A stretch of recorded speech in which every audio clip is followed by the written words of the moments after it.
Working single crochet in rounds and rows. So in this tutorial, I'll be showing how to do a single crochet in a round first, and then subsequently in a row and also in a chain. So as you can see, there are two different colors here. So I initially started with a magic ring and then I continued crocheting in a round. So here I'm showing how it looks like to crochet in a round. So you can see that the original base was in pink and I intentionally used gray to show the difference in a single crochet. So you can see I did single crochet 6 stitches in gray here.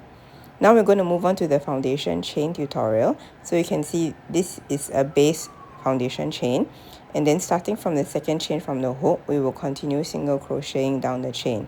So you can see this is single crochet once and then single crochet again, and then we continue working down the rest of the chain before we can continue into crocheting in a row instead. So here I'm changing the direction of the row, so I'll continue to single crochet down the row again, but this time in the opposite direction.